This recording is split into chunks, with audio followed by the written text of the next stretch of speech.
Hello everyone, CST पर आपका स्वागत है। फ्रेंड्स, आज के सेशन में हम अगेन करने जा रहे हैं गुडविल के एमसीक्यू। लास्ट सेशन में हमने कुछ गुडविल के एमसीक्यू किए थे। आज हम गुडविल के 10 एमसीक्यू डिस्कस करेंगे। तो चलिए दोस्तों, स्टार्ट करते हैं आज का session. Question number 141। A firm earns ₹2,10,000. The normal rate of return is 10%.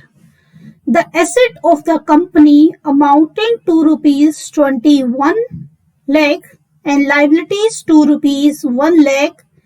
Value of goodwill by the capitalization of average actual profit will be. Capitalisation method से आपको क्या निकालना है? गुडविल। अब गिवन इंफॉर्मेशन के हिसाब से आप देखोगे तो कौन सा फॉर्मूला लग रहा है? Capitalisation of average profit.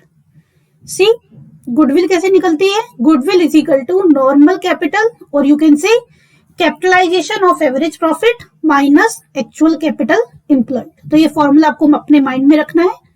Normal capital और कैपिटल एवरेज प्रॉफिट क्या है? Average profit into 100 divided by normal rate of return. और एक्चुअल कैपिटल एम्प्लॉयड कैसे निकलता है? Total assets excluding goodwill minus outsider liabilities. See, अब गिवन इंफॉर्मेशन के according हम लोग क्या करेंगे? कैलकुलेशन करेंगे। सी, हमारे पास फर्म का प्रॉफिट है 2,10,000। इससे हम क्या कैलकुलेट कर लेंगे? इससे हम कैलकुलेट कर लेंगे नॉर्मल कैपिटल और कैपिटलाइज एवरेज प्रॉफिट। किस तरह से कैलकुलेट करेंगे? यू हैव गिवन 2,10,000, फॉर्मूला क्या है? Into 100 divided by normal rate of return. वो कितना गिवन है आपको? 10। 10 से 10 कैंसिल, ये आ गया आपका 21 lakh minus actual capital employed. Actual capital employed क्या है? Total assets excluding goodwill. तो आपको गुडविल के बारे में क्वेश्चन में कुछ गिवन नहीं है, सिर्फ आपको गिवन है total asset 21 lakh and liability 1 lakh given है। तो हम इसको एज्यूम कर लेंगे ये कैसी लायबिलिटी है? आपकी आउटसाइडर लायबिलिटीज। अब देखिए, ये आ रहा है आपका 21 लाख और ये क्या आ रहा है आपका 20 लाख। गुडविल क्या आ गई आपकी? 1 लाख, यानी कि option number D is the right answer. But उसके लिए आपके माइंड में ये सारा फॉर्मूला होना चाहिए। फॉर्मूला लिखना नहीं है हमें, सीधा डायरेक्टली, चाहे तो ये 2 स्टेप भी मत लिखो, डायरेक्टली करो। आप देख रहे हो 21 लाख आ रहा है, ये 20 लाख आ रहा है। 21 lakh minus 20 lakh 1 lakh, directly you will take the answer. Clear?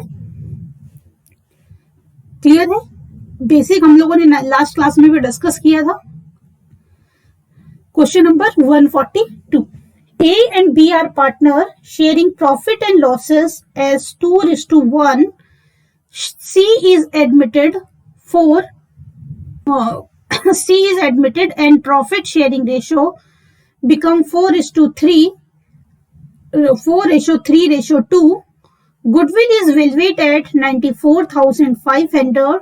C brings required goodwill in cash. Goodwill amounting will be credited to. Goodwill amount कहां पे क्रेडिट की जाएगी, कितनी क्रेडिट की जाएगी, ये आपको बताना है। सी, आपसे पूछ रहा है गुडविल। सबसे पहले आपको पता होना चाहिए कि फॉर्मूला क्या है साइड बाय साइड, क्योंकि ये भी क्वेश्चन हो सकता है कि किसके अकाउंट में क्या हो रहा है। यहाँ पे ऑप्शन में नेम दिए हुए, बाकी हो सकता है कि क्रेडिट डेबिट करके भी आपको दिया जाए। तो जब न्यू पार्टनर अपना शेयर गुडविल का लेके आता है तो उस टाइम पे एंट्री क्या होती है? New profit, new partners capital account debit, gaining partner capital account debit to sacrificing partners capital account. यानी कि नए पार्टनर के आने से जो सेक्रीफाइस कर रहा है उसको क्रेडिट करेंगे। अगर इन केस किसी पार्टनर को गेन हुआ है उसको डेबिट करेंगे और न्यू पार्टनर को क्या करेंगे? डेबिट। यानी कि इसके लिए हमें क्या पता होना चाहिए? 2 चीजें पता होनी चाहिए। एक, वैल्यू ऑफ गुडविल, यानी कि नया पार्टनर कितनी गुडविल लेके आया है, ये आपको पता होना चाहिए। और दूसरा, डिस्ट्रीब्यूशन के लिए पता होना चाहिए सेक्रीफाइसिंग रेशियो। सेक्रीफाइसिंग रेशियो क्या होता है? Sacrificing ratio is equal to old ratio minus new ratio. Clear है? अब देखिए आपको कह रहा है goodwill of the firm is valuate at 94,500। ये पूरी फर्म की गुडविल है और नए पार्टनर का शेयर आप देख रहे हो क्या है 2/9। तो गुडविल कितनी हो गई? मैंने आपको कहा सबसे पहले पता होना चाहिए गुडविल कितनी हो गई 94,500 का 2/9। कट करोगे 9 1 जा 9, 9 5 जा 45 और इसको आप सोल्व करोगे तो कितना आ जाएगा 21,000। सबसे पहले आपको गुडविल पता होनी चाहिए, फिर क्या पता होना चाहिए सेक्रीफाइसिंग रेशो। कौन है sacrificer? A and B. Sacrificing ratio क्या है? Old ratio minus new ratio. A और बी का ओल्ड रेशो क्या है 2:1, यानी कि 2/3 ए का और 1/3 बी का। अब यहां से न्यू रेशो इनका क्या कर दीजिए लेस कर दीजिए। ए का न्यू रेशो है 4/9 और बी का न्यू रेशो क्या है 3/9। एलसीएम लेंगे आप 9 एलसीएम 3 3 जा 9, 3 2 जा 6, 6:4 यानी कि 2/9। देन यहां से 3 3 जा 9, 9 एलसीएम 3 - 3 यानी कि 0। मीन्स इस सिचुएशन में सी के आने पे सिर्फ सेक्रीफाइस कौन कर रहा है? ए। बी ना तो सेक्रीफाइस कर रहा है ना ही गेन कर रहा है, तो उसका नाम कहीं पे भी नहीं आएगा इस पर्टिकुलर गुडविल की एंट्री के लिए। तो यहाँ पे क्या है सारी की सारी अमाउंट जो सी लेके आया है वो किसको मिल जाएगी? ए को, यानी कि ए के अकाउंट में क्या आ जाएंगे 21,000। Option number C is the right answer. Clear? तो इस तरह से हम लोग गुडविल के क्वेश्चनों को सोल्व करते हैं। Clear? Now come at question number 43। See A, B, C are partner with profit sharing ratio 5:3:1. B retired and goodwill was valued at rupees 1,08,000. If A and B share profit in 2:1, find out goodwill share by A and C in favor of B. देखिए अभी last हमने किया था admission का case, ये क्या है retirement का केस। रिटायरमेंट के केस में क्या होता है पार्टनर्स को गेन होता है, रिमेनिंग पार्टनर को गेन होता है क्योंकि जो पार्टनर रिटायर हुआ है उसका शेयर रिमेनिंग पार्टनर्स में डिवाइड हो जाता है। इसलिए जब वो फर्म को लीव करता है, उससे रिटायर होता है, तो रिमेनिंग पार्टनर उसको उसकी गुडविल का शेयर क्या करते हैं पे करते हैं। और वो किस में पे करते हैं? गेनिंग रेशो में। तो इसकी एंट्री क्या हो जाती है? Gaining partners capital account debit to retiring partner capital account to sacrificing partners capital account. Retirement के केस में गेन होता है तो एक्चुअल एंट्री होती है gaining partners capital account debit to retiring partners capital account. But sometime retirement से firm को reconstruct करने की वजह से जो नया प्रॉफिट शेयरिंग रेशियो होता है उसकी वजह से सेक्रीफाइस भी हो सकता है। तो अगर सेक्रीफाइस है तो उसको क्या करते हैं? क्रेडिट। जो गुडविल की वैल्यू है उसको किसमें डिवाइड करते हैं? गेनिंग रेशियो में। यानी कि यहां पे आपको क्या पता होना चाहिए? वैल्यू ऑफ गुडविल अगेन, और दूसरी चीज क्या पता होनी चाहिए? Gaining ratio. See gaining ratio क्या होता है? Gaining ratio is equal to new ratio minus old ratio. Sacrificing ratio क्या था? Old ratio minus new ratio, और गेनिंग रेशियो क्या है? New ratio minus old ratio. तो सबसे पहले देखिए आपको फर्म की गुडविल दी हुई है 1,08,000। तो इसमें जो रिटायर हो रहा है उसकी गुडविल आपको निकालनी है। कौन रिटायर हो रहा है? बी। पूरी फर्म की वैल्यू है 1,08,000। बी का जो शेयर है वो है 3/9। कट करोगे 9 1 जा 9, 9 2 जा 18, यानी कि बी का शेयर कितना आ गया? 36,000। बी का गुडविल का शेयर कितना आ गया? 36,000। इसको ए और सी किसमें डिवाइड करेंगे? इसको ए और सी गेनिंग रेशियो में डिवाइड करेंगे। यानी कि इसके लिए हमें क्या निकालना है? Gaining ratio. गेनिंग रेशियो किसका? रिमेनिंग पार्टनर का। कौन है रिमेनिंग? ए एंड सी। ए का न्यू रेशो कितना है? 2/3। सी का न्यू रेशो क्या है? 1/3 माइनस ओल्ड रेशो। ओल्ड क्या है? ए का 5/9 और सी का क्या है? 1/9। सॉल्यूशन कर दीजिए। एलसीएम 9 आ जाएगा। 3 3 जा 9, 3 2 जा 6, 1/9। और सी का क्या आ जाएगा? 9 एलसीएम 3 3 जा 9, 3 1 जा 3, 9 1 जा 9, तो 1 1 जा 1, यानी कि 2/9। गेनिंग रेशो क्या आ गया इन दोनों का? 1:2। यानी कि ये जो 36,000 है इसको 1:2 में क्या कर दीजिए? डिवाइड। तो 1:2 में आप डिवाइड करोगे। ए का शेयर क्या है? 1/3। 36,000 का 1/3 ए देगा और 36,000 का 2/3 कौन देगा? सी देगा। सोल्व करोगे तो ये क्या आ रहा है आपका? 12,000, 24,000, यानी कि option number A is the right answer. Clear? I hope question number 143 clear हो गया होगा। हमने एक नॉर्मल क्वेश्चन किया है क्योंकि simple average, super profit, capitalisation हम कर चुके थे गुडविल का, देन हमने एडमिशन का किया, अभी हमने एक रिटायरमेंट का किया। Now come at next question, question number 144। Goodwill of a firm of A and B is valued at 30,000. It is appearing in the books at rupees 12,000. C is admitted to 1/4 share. What amount he is supposed to bring for goodwill? जो C है वो goodwill के लिए क्या amount लेके आएगा, ये आपको कैलकुलेट करके बताना है। सी, ये गुडविल फर्म की बुक में अपीयर है। जो गुडविल फर्म की बुक में पहले से अपीयर होती है वो ओल्ड पार्टनर्स में ओल्ड रेशो में डिवाइड हो जाती है, यानी कि उसको वो क्या कर देते हैं? राइट ऑफ कर देते हैं। तो इसका न्यू पार्टनर से कोई लेना देना नहीं होता। अगर फर्म की बुक्स ऑफ अकाउंट में पहले से कोई गुडविल है तो उसे ओल्ड पार्टनर ओल्ड रेशो में क्या कर देते हैं? राइट ऑफ कर देते हैं। क्या एंट्री हो जाती है? Old partner capital account debit, old partners capital account debit to goodwill account, यानी कि इस एग्जिस्टिंग गुडविल को राइट ऑफ करने के लिए उनके अकाउंट को क्या कर दिया जाता है? डेबिट कर दिया जाता है। क्लियर? अब नए पार्टनर का निकालते हैं। जो वैल्यू आई है, न्यू वैल्यू, वो कितनी दी हुई है? 30,000। 30,000 न्यू पार्टनर की वैल्यू है और नया पार्टनर कितने शेयर के लिए आया है? 1/4 के लिए। पूरी फर्म की वैल्यू करी गई है 30,000। नए पार्टनर का शेयर 1/4 है तो वो अपने शेयर के इक्वल गुडविल को लेके आएगा।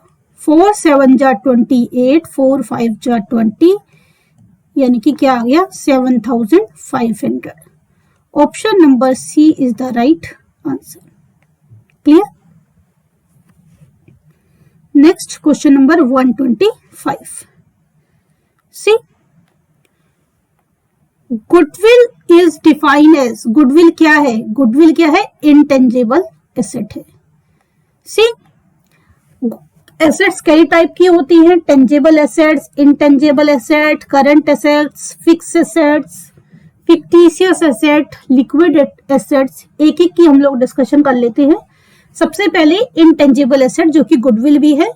ऐसी एसेट्स जो कि आप टच नहीं कर सकते, जिनको आप देख नहीं सकते, उनको क्या कहते हैं? Intangible. You can't touch in see. Goodwill, patent, copyright, softwares, all are example of intangible assets. Tangible assets you can touch and see, जिसको आप छू भी सकते हो, देख भी सकते हो, वो क्या है? tangible assets. Fictitious assets, fictitious assets are the expenditure or losses which is not charged in the year of its occurrence or in the year in which they are occurred. See, ऐसे expenditure जिस साल में होते हैं उसी साल में पूरे पूरे चार्ज नहीं किए जाते, उनको हम क्या कहते हैं? Fictitious assets. ये क्या है? एक्सपेंडिचर और लॉसेज है।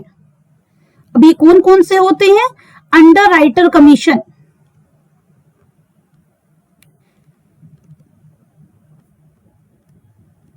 अंडर राइटर कमीशन क्या होगा?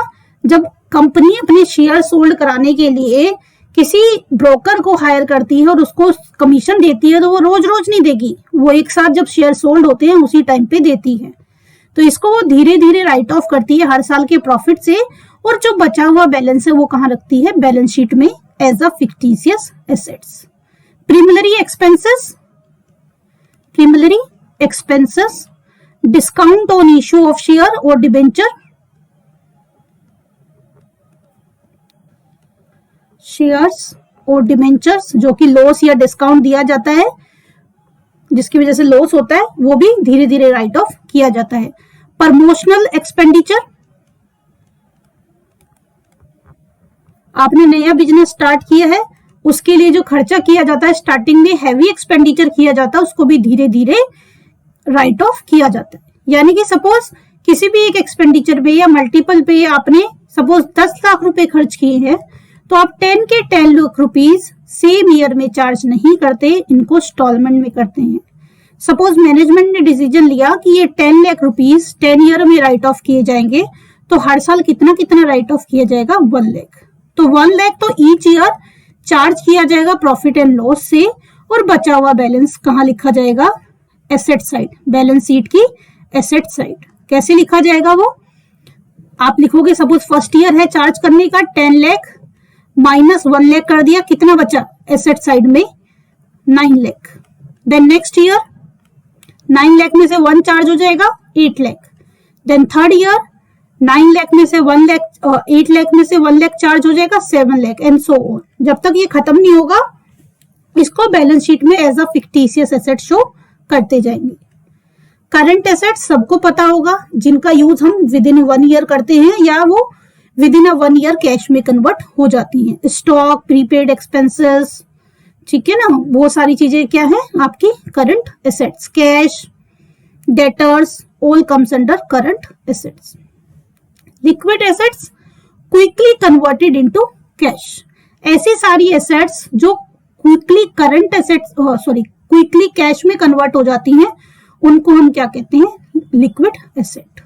टेक्निकल टर्म में सारी की सारी जो करंट एसेट्स हैं एक्सेप्ट स्टॉक एंड प्रीपेड, अगर आप करंट में से स्टॉक और प्रीपेड एक्सपेंसेस को लेस कर दोगे तो बचा हुआ बैलेंस आपका क्या हो जाएगा? Liquid assets. Clear? Now come at next question. Clear है? तो गुडविल, पेटेंट, कॉपीराइट सब क्या है? Intangible assets. Question number 146। The excess amount which the firm can get on selling its assets over and above the sellable value of its asset is called। जितने की आपकी asset है उससे ज्यादा value पे आप एसेट को सोल्ड करते हो, तो वो जो बैलेंस है जिसकी वजह से आप एक्स्ट्रा सोल्ड करते हो वैल्यू पे, तो वो क्या है? सरप्लस है, सुपर प्रॉफिट है, रिजर्व है या गुडविल है?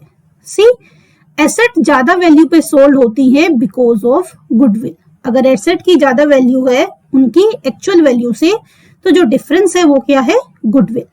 Clear?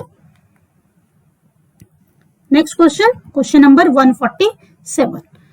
A firm's goodwill is not affected by, एक फर्म की गुडविल इनमें से किसके ऊपर इफेक्टेड नहीं होती?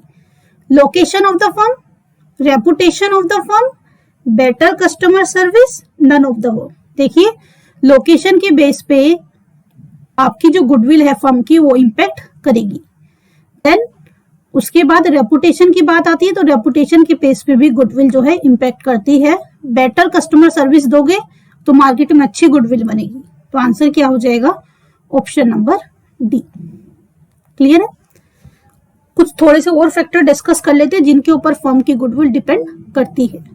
Suitable location of the business, already option given है। मैनेजरियल स्किल, आपके पास कितने अच्छे मैनेजर हैं उसके ऊपर भी आपकी गुडविल डिपेंड करेगी।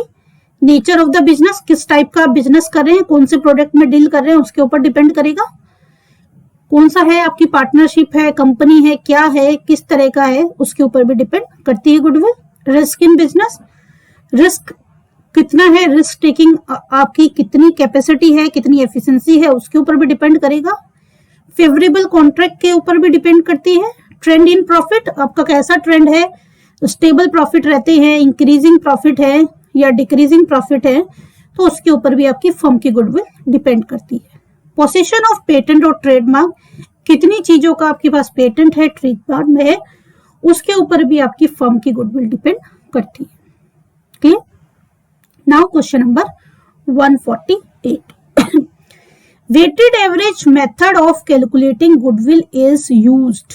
बहुत सारे मेथड्स होते हैं, average profit method, super profit method, weighted average method, capitalisation method, फिर कैपिटलाइजेशन में फर्दर 2 मेथड आते हैं, capitalisation of average profit, capitalisation of super profit. ठीक है, तो यहाँ पे पूछ रहा है आपको वेटेड एवरेज किस सिचुएशन में आप यूज करोगे? When profits are not equal, profits show a trend, profits are fluctuating, none of the above. Profits are not equal, profit एक बराबर नहीं है, कभी कम है कभी ज्यादा है। Profit show a trend, profit increasing order में है या डिक्रीजिंग ऑर्डर में है, यानी कि या तो बढ़ते जा रहे हैं या कम होते जा रहे हैं, एक ट्रेंड फॉलो कर रहे हैं प्रॉफिट, तब आप यूज करते हो। प्रॉफिट फ्लक्चुएट हो रहे हैं, अगेन नॉट इक्वल की तरह ही है, कम ज्यादा हो रहे हैं, and none of the above. See weighted average method हम तब यूज करते हैं जब प्रॉफिट क्या है, एक ट्रेंड शो करे, यानी कि या तो प्रॉफिट इंक्रीज हो रहे हैं या डिक्रीज हो रहे हैं। तो उस सिचुएशन में गुडविल की एक्चुअल वैल्यू फाइंड आउट करने के लिए बेस्ट तरीका क्या होता है? Weighted average method. Clear?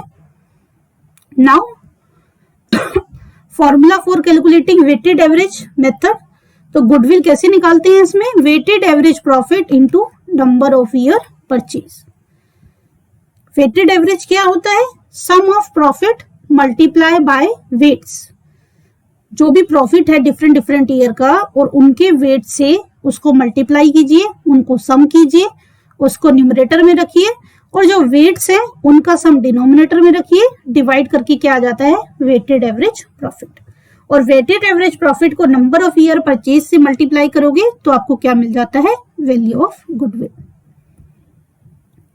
Now question number 149 When a new partner bring his share of goodwill in cash, the amount is debited to। अगर एक नया पार्टनर अपना गुडविल का शेयर कैश में लाता है तो क्या आपका डेबिट होगा? तो क्या डेबिट होगा? Cash account. Option number C is the right answer. See, जब न्यू पार्टनर अपना शेयर गुडविल का कैश लाता है तो क्या एंट्री होती है? Cash account debit to goodwill और प्रीमियम अकाउंट, और you can say new profit new partners capital account, दोनों में से एक चीज आपको लिखनी होती है। और कैश में जब नहीं लाता है तो क्या एंट्री होती है? न्यू पार्टनर्स करंट और capital account debit to sacrificing partners capital account, क्योंकि जितना वो शेयर लेके आएगा बाद में, वो जिसने सेक्रीफाइस किया उसमें डिवाइड हो जाएगा, तो इसलिए एंट्री क्या हो जाती है? न्यू पार्टनर्स करंट और capital account debit to sacrificing partners capital account, यानी कि इसने देना है और इसने लेना है। क्लियर? डिस्ट्रीब्यूट कैसे होता है वो आपको बता दिया। गुडविल का शेयर अगर कोई पार्टनर प्राइवेटली पे करता है, सी फर्म में नहीं पे कर रहा, वो प्राइवेटली पे कर रहा है, तो उस सिचुएशन में कोई भी एंट्री पास नहीं होती है। क्लियर है? यानी कि प्राइवेटली पे के सिचुएशन में कोई भी गुडविल की एंट्री पास नहीं होती है। और समटाइम क्या होता है, कुछ शेयर ले आता है और कुछ शेयर नहीं लाता, तो जो कैश में लाएगा उसकी एंट्री ये हो जाएगी, और जो कैश में नहीं लाएगा उसके लिए एंट्री ये हो जाएगी, नॉट ब्रिंग इन कैश, यानी कि दोनों एंट्री का मिक्सचर बना के आप पास करेंगे। क्लियर है? तो इस तरह से आपको बेसिक चीजें पता हैं तो आप क्वेश्चन का आंसर इजिली कर सकते हो। Clear? Now question number 50। In calculating of goodwill by average profit and super profit method, we use number of year purchase. What is the meaning of this number of year purchase? देखिए, average profit से goodwill निकाल रहे हो तो आप क्या करते हो? Average profit into number of year purchase. Super profit से निकाल रहे हो, super profit into number of year purchase. तो ये नंबर ऑफ ईयर परचेज क्या है? Number of year for which this goodwill is expected to remain, कितने साल तक ये गुडविल जो है बिजनेस में रहेगी, इसके बेस पे। Number of year in which this goodwill is purchase, कितने सालों के बाद, यानी कि जो गुडविल अर्न की गई है आप कितने सालों के बाद उसको परचेज कर रहे हैं। Both A and B, none of these. तो इसका आंसर क्या हो जाएगा? B. See, number of year purchase का मतलब है number of year in which this goodwill is purchase, यानी कि जो भी बंदा है जिसने भी काम किया है और एक पर्टिकुलर प्रॉफिट का ट्रेंड क्रिएट करके मार्केट में जितने सालों तक ये गुडविल क्रिएट की है, उस ईयर को आप क्या कहेंगे? Number of year purchase. यानी कि कितने ईयर के अर्न की हुई गुडविल आप परचेज कर रहे हैं। क्लियर है? तो उसको क्या कहते हैं? Number of year purchase. क्योंकि भाई जो एग्जिस्टिंग बंदे हैं जिन्होंने हार्डवर्क किया है, उस हार्डवर्क के बदले में, उस रेपुटेशन क्रिएट करने के बदले में आप उसको कुछ पे करोगे, और वो पे करने की अमाउंट को क्या कहते हैं हम? गुडविल। क्लियर? ये थे आज के 10 क्वेश्चन। होप सेशन आपको पसंद आया हो, क्वेश्चन आपके लिए यूजफुल रहे हो। सेशन पसंद आया हो तो दोस्तों सेशन को लाइक कीजिए, अपने दोस्तों के साथ शेयर कीजिए। अभी तक आपने हमारा चैनल सब्सक्राइब ना किया हो तो चैनल को सब्सक्राइब कीजिए और नोटिफिकेशन के लिए बेल आइकन को प्रेस कीजिए। आपको वीडियो पसंद आता है तो वीडियो पे कमेंट करके जरूर बताइए, या आपके पास कोई सजेशन हो तो वो भी आप वीडियो पे कमेंट करके हमें बता सकते हैं। चलिए दोस्तों, मिलते हैं नेक्स्ट सेशन में। तब तक के लिए बाय बाय, टेक केयर।